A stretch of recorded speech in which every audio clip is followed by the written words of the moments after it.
I'd been on a mission to create a proper study space for my older son. He just started middle school and his workload was piling up. I figured a dedicated area with a desk and chair would help him stay organized and focused. Between juggling work deadlines and managing the chaos of two kids, finding affordable furniture that fit my budget felt like an uphill battle. That's when I turned to Facebook Marketplace. I'd used it before for smaller purchases, and while I'd heard some unsettling stories, I never imagined I'd end up living one myself. Scrolling through listings late one evening, I came across a beautiful oak desk. It had that classic charm I was looking for, and the price was ridiculously low. The seller, a man named Todd, messaged me promptly after I inquired. He seemed normal, polite, straightforward, and quick to respond. He explained that the desk was in a storage unit because he was downsizing and couldn't fit it in his new apartment. Would tomorrow morning work? He asked. I paused for a moment. The idea of meeting someone at a storage unit felt a little off, but his listing had photos and his profile seemed legitimate. Plus, I really wanted that desk. I ignored the voice in my head and agreed to it. The next morning, I pulled into the nearly empty lot of a storage facility on the outskirts of town. Rows of identical units stretched in both directions, the corrugated metal doors glinting under the pale winter sun. A single security camera perched above the gate, but there was no one else around except for a maintenance worker in the distance. Todd arrived a few minutes later in an old blue pickup truck. He stepped out wearing a baseball cap and a flannel shirt. He greeted me, and I tried not to overthink it. People aren't always friendly in the morning, I told myself. The desk's in here, he said, gesturing to a unit about halfway down the row. He unlocked the padlock and slid the door up, revealing a dimly lit space packed with random furniture, boxes, and tools. Looks like it's in good shape, I said, peering in. Mind if I take a closer look? Of course, he said. Come on in. It's in the back. I paused at the threshold. Something about stepping into the dark, cramped space gave me the creeps, but I chose to ignore it. After all, he was standing there, holding the door open for me. What was I going to do? Back out now and look paranoid? Inside, the air smelled stale, a mix of dust and old wood. The desk was tucked behind a stack of chairs. It's in great condition, Todd said, stepping past me to move a few things out of the way. He was right. The desk was beautiful. The dark oak was polished and free of scratches, and the drawers slid open smoothly. I was just about to tell him I'd take it when I heard the metal door slide shut behind me. The sound echoed in the confined space, and my whole body tensed up. I turned to see Todd casually snapping the padlock back into place. It's just so no one disturbs us, he said with a grin that felt anything but reassuring. Every part of me was on high alert. I forced a smile and stepped back, trying to create some space between us. You know, I should check if the desk will fit in my car. My husband's waiting outside, and he's better at judging these things. Todd's expression flickered, his grin faltering for just a second before returning. Oh, I'm sure it'll fit, he said, but I didn't see anyone in your car when I pulled up. Are you sure he's out there? The blood drained from my face. I couldn't believe he'd been watching that closely. Yeah, I lied, keeping my voice steady. He's probably just walking around. He hates sitting in the car. Todd's eyes narrowed slightly and he crossed his arms. You seem a little nervous. Everything okay? Perfectly fine, I said, forcing a laugh. I just get claustrophobic in places like this. Let's go outside so I can check the desk dimensions. Todd didn't move right away. He stood there, staring at me with an intensity that made my palms sweat. Finally, he shrugged and pulled the padlock key from his pocket. Sure, he said, unlocking the door with deliberate slowness. The second the door rolled open, I bolted for my car. I didn't care how it looked. I needed to get out of there. Todd called after me, his voice demanding, but I didn't turn around. Once I was safely in my car with the doors locked, I grabbed my phone and called the police. Todd walked to his truck, his movements calm and unhurried, as if he hadn't just cornered me in a storage unit. He drove off before the officers arrived, leaving me shaken and questioning everything that had just happened. The police took my statement and inspected the storage unit, but there wasn't much they could do. Todd hadn't technically done anything illegal, though they agreed his behavior was suspicious. Next time, meet in a public place, one of the officers advised, and never go into an enclosed space with someone you don't know. I felt stupid for letting myself get into such a vulnerable position, but I also felt angry. Angry at Todd for making me feel unsafe, and angry at myself for ignoring my instincts. Luckily for me, I was able to think quickly and came up with the lie about my husband. I don't know what would have happened if I hadn't said that. For weeks, I couldn't shake the memory of his grin or the way he'd questioned me about being alone. I stopped using Facebook Marketplace altogether, unwilling to risk another encounter like that. Looking back, I realize how lucky I was to get out of that storage unit unharmed. It's a lesson I'll never forget. No matter how harmless someone seems, you can never be too careful, especially when you're alone.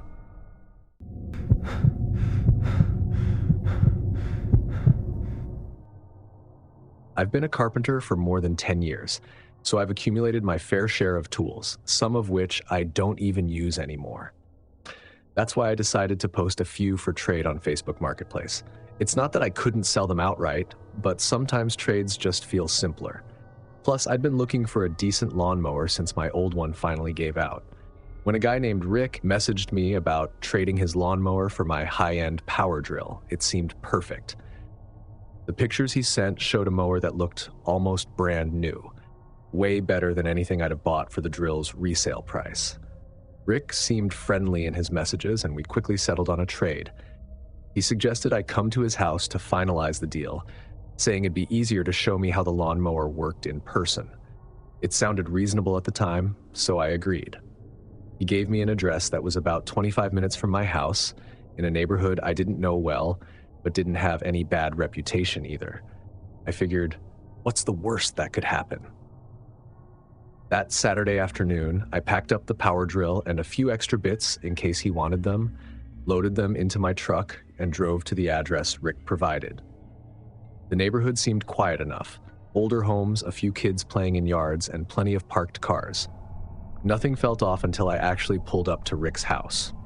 The lawn wasn't as neat as the others on the street, and there was an old sedan parked awkwardly in the driveway.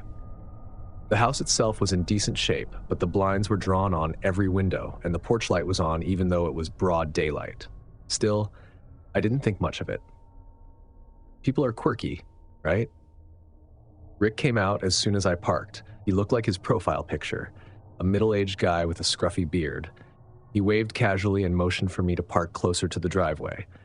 I didn't pull in completely, which turned out to be a good decision. "Hey, thanks for coming by," Rick said, his voice friendly. "The mower's out back. You want to check it out?" "Sure thing," I said, grabbing the drill from my passenger seat. Rick led me around the side of the house to the backyard, where the lawnmower was sitting on a patch of dirt. It did look like the one from the pictures, clean, shiny, and in good condition. Rick knelt down and started explaining how the mower worked, pulling the starter cord to show me it was functional. He even let me try it out on a small patch of grass. I was just about to finalize the trade when I heard the sound of another car pulling up. I turned to see an older truck parking at the end of the driveway, effectively blocking my truck in. A man I didn't recognize stepped out. He was taller and bulkier than Rick, wearing a dirty tank top and jeans.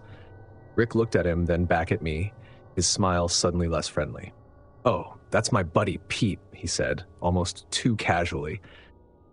Pete didn't say anything. He just leaned against his truck, arms crossed, watching us. I felt a flicker of unease. Why was Rick's buddy here for a simple trade? "So," Rick said, his tone shifting, "about the lawnmower, how much is it worth, you think? Like, in cash?" It retails for about $400 new, but we agreed on the trade, remember?" Rick scratched the back of his neck, looking a little too innocent. "Yeah, but Pete and I were talking, and we figured it'd be better if you just gave us the drill and throw in, say, $200 cash. That work for you?" My stomach tightened. "I don't have that kind of cash on me," I said firmly. We agreed on the trade, and I brought the drill for the mower. Pete pushed off his truck and took a step closer. "You sure about that, man? You've got a nice truck there. Bet there's a wallet in it." That's when it hit me. This wasn't about the trade at all. It was a setup. I looked at my truck, blocked in by Pete's, and tried to think fast. If these guys wanted my money, or worse, I needed to get out of there now. "Tell you what," I said, forcing a smile. "Let me check my truck. I think I might have some cash in there." Rick and Pete exchanged a look, then nodded. I turned and started walking back toward the front yard, almost running. When I reached the truck, I didn't hesitate. I jumped in, slammed the door, and hit the lock button. Rick and Pete must have realized what was happening because they both bolted toward me. Pete was closer, but I didn't give him a chance. I threw the truck into drive, the tires spinning as I drove onto the grass. Pete pounded on the side of the truck, yelling something I couldn't hear over the roar of the engine. I didn't care. I jerked the wheel, swung the truck onto the street, and floored it. My heart was racing, but I didn't stop until I was several blocks away.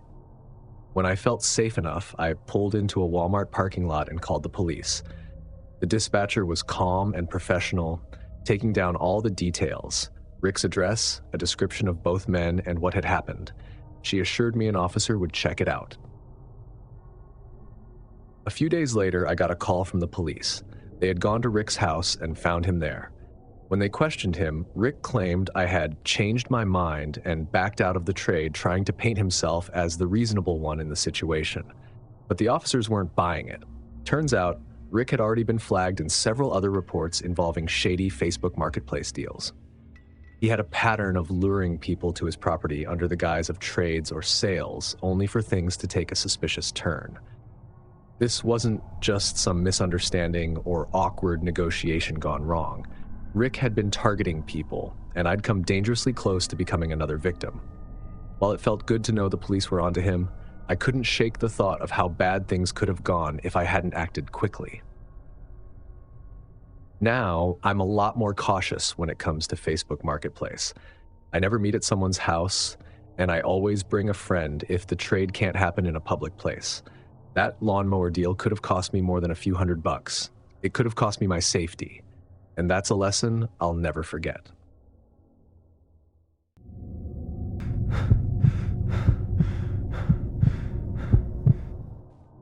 From time to time, I like decluttering and getting rid of stuff I don't need. My home office was crammed with bookshelves, filing cabinets, and all sorts of furniture that no longer sparked joy. So I decided it was time to let go of an old wooden bookshelf that had been gathering dust. It wasn't anything fancy, just a sturdy secondhand piece I'd picked up years ago. Facebook Marketplace seemed like the quickest way to get rid of it, so I snapped a few photos, wrote a simple description, and posted it. Within a few hours, I got a message. The man, Kevin, seemed polite enough, asking if the bookshelf was still available and if he could pick it up later that evening. His profile photo showed a middle-aged man with glasses, smiling warmly. He seemed harmless, and since I'd never had a bad experience selling things online, I gave him my address. He arrived right on time.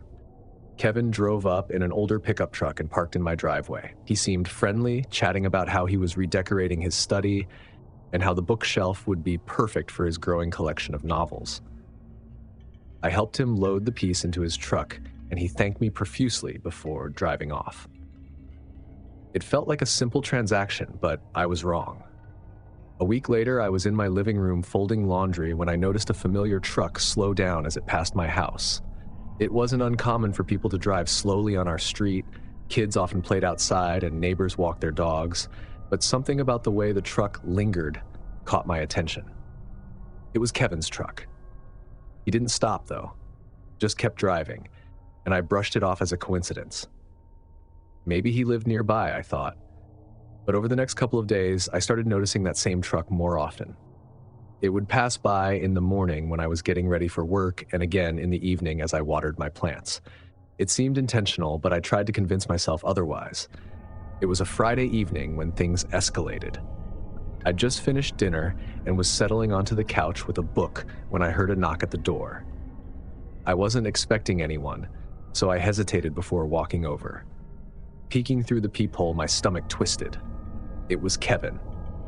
I opened the door just a crack, enough to see his face, but not enough for him to push his way in if he tried. "Hi, Kevin. What can I do for you?" I asked, keeping my voice neutral. He smiled, but his eyes stayed cold. "I was just in the neighborhood," he said. "Thought I'd stop by. That bookshelf I got from you, it's great. I was wondering if you had any other furniture you're selling. His words were light, but there was an underlying tension in his tone that I didn't like. No, I don't have anything else, I replied quickly. Just the bookshelf. Glad you like it, though. He didn't leave. Instead, his smile faded and his expression hardened. Come on, he said, leaning slightly against the door frame. You've got a big house. You must have more stuff you don't need. My heart started pounding. I really don't, I said, my voice firmer now. I'm sorry, Kevin, but I'm not selling anything else. For a moment, he just stared at me. Then, without a word, he turned and walked back to his truck. I locked the door the second it closed and stood there, trying to figure out exactly what had just happened. Why had he come back? And why did it feel like this wasn't the end of it? The next morning, I woke up to find Kevin's truck parked across the street. He wasn't in it, or at least I didn't see him, but the sight of it brought on a wave of anxiety that settled in my chest. I decided to go about my day, hoping he'd leave, but the truck stayed there for hours. That evening, as I was cleaning up after dinner, I heard a loud knock at the door. My stomach tightened. Not again. This time, Kevin wasn't polite. He was banging on the door, yelling something I couldn't quite make out. "Open up," he shouted. "I know you're in there." I grabbed my phone and backed away from the door, dialing 911 as quickly as I could. As I explained the situation to the operator, Kevin's tone grew more aggressive. He was demanding to see more furniture, insisting that I must be hiding something valuable inside. "I'm calling the police," I shouted through the door, pretending to be braver than I was. "You need to leave." There was a pause, and then I heard him mutter something before stomping back to his truck, but he didn't drive away. He just sat there, engine running, as I waited for the police to arrive. The officers showed up about 10 minutes later, and by then, Kevin was still parked outside. They approached his truck and spoke with him briefly before escorting him away. One of the officers came to my door to take my statement. "Do you know this man?" the officer asked. "I sold him a bookshelf on Facebook Marketplace about a week ago," I explained. "He seemed fine at the time, but now he's been showing up uninvited and acting aggressively." The officer nodded, jotting down notes. "We'll file a report and issue a trespassing warning. If he comes back, call us immediately." Even though Kevin was gone, I didn't feel safe. I spent the rest of the night triple-checking the locks and curtains. Over the next few days, I couldn't relax. Every time I heard a car drive by, my chest tightened. Then 2 nights later, he came back. This time, Kevin was visibly drunk. The sound of his truck screeching to a stop echoed in front of my house, and he stumbled out, yelling incoherently and banging on my front door.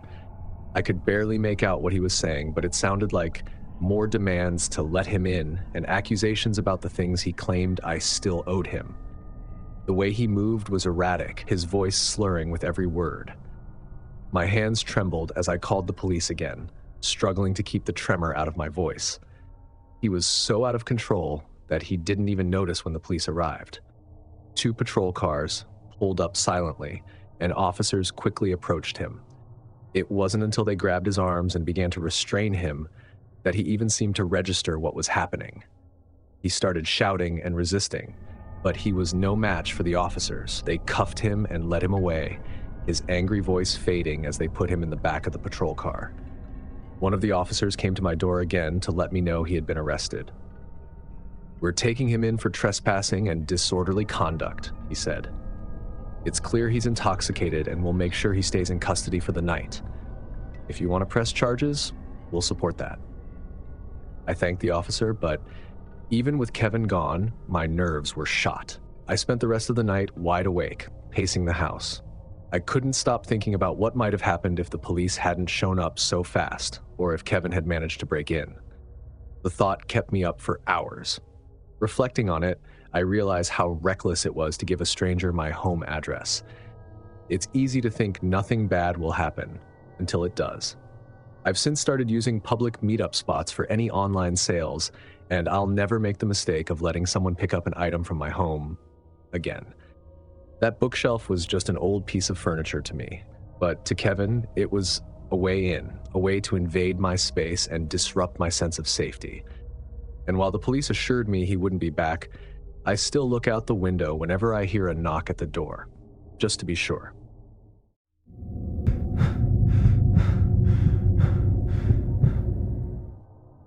I've always been a sucker for a good deal. After surviving countless late-night marathons and binging TV shows, my flat screen finally threw in the towel. Naturally, I turned to Facebook Marketplace to score a replacement. It's where I'd found my gaming chair, my desk, even the quirky neon lamp in my living room. So when I saw a 60-inch smart TV for just $200, I didn't hesitate to send a message. The seller's name was Tommy.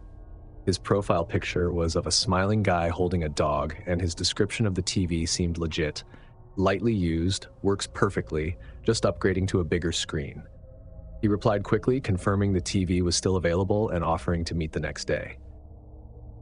"Can I come to your place to pick it up?" I asked, figuring it'd be easier than trying to meet in some random parking lot. "Sure," he replied, sending an address. "Come by around 5 p.m. The next day, I punched the address into my GPS and headed out. The area was about 20 minutes from my apartment, a mix of older suburban homes and commercial lots. As I turned onto the street, I started to notice something strange. Many of the houses were run down, with boarded-up windows and overgrown lawns. The address Tommy had given me led to one of the most dilapidated ones on the block. The house looked abandoned. Plywood covered the windows, and the front yard was littered with debris. Old tires, broken furniture, and weeds tall enough to brush against my knees if I walked through them. I slowed down, squinting at the house number painted crookedly on the mailbox. "This can't be right," I muttered. But it matched the address he'd sent. I pulled over to the curb, leaving my car idling. My first instinct was to drive off, but I told myself not to judge too quickly. Maybe Tommy was renting the place and just hadn't gotten around to fixing it up. Still, I couldn't shake the unease creeping up my neck. I decided to message him. "Hey, I'm here. The house looks empty." No response. After a few minutes of sitting there like an idiot, I figured I'd knock on the door. Maybe he didn't see my message. Grabbing my phone and wallet, I stepped out of the car. The neighborhood was eerily silent. As I approached the house, the smell of mildew and decay hit me. I wrinkled my nose, looking around. The street was deserted.